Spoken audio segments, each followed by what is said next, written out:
శనగపప్పు బీరకాయ కూర చేస్తా. ఇక్కడ బీరకాయ కొంచెం ఉంది, బీరకాయ కోసి పెట్టిన. ఇక్కడ పప్పు ఉడకబెట్టిన శనగపప్పు. చపాతీలో బాగా టేస్ట్ ఉంటుంది. శనగపప్పు ఉడకబెట్టిన చపాతీలో సూపర్ టేస్ట్గా ఉంటుంది.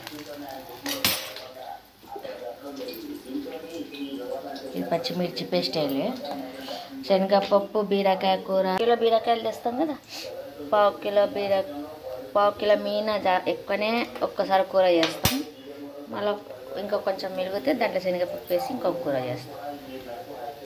పచ్చిమిర్చి పేస్ట్ వేసిన,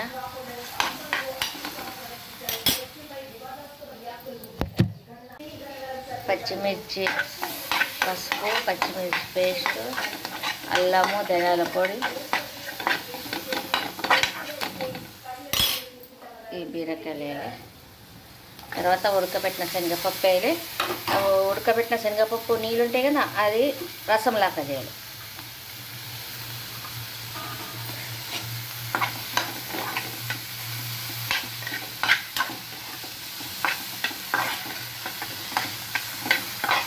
కొంచెం మగ్గినాక శనగపప్పు వేస్తాం.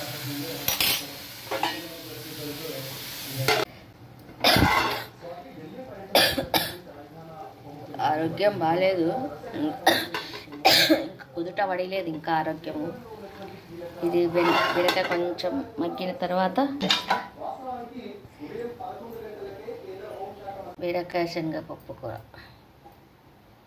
శనగపప్పు వేసిన, బీరకాయ వేసిన, కొంచెం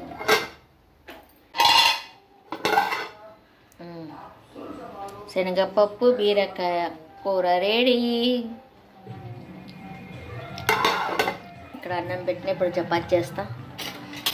వీడియో నచ్చితే సబ్స్క్రైబ్ చేయండి, లైక్ చేయండి, షేర్ చేయండి. సబ్స్క్రైబ్ చేసిన వాళ్ళందరికీ థ్యాంక్ యూ.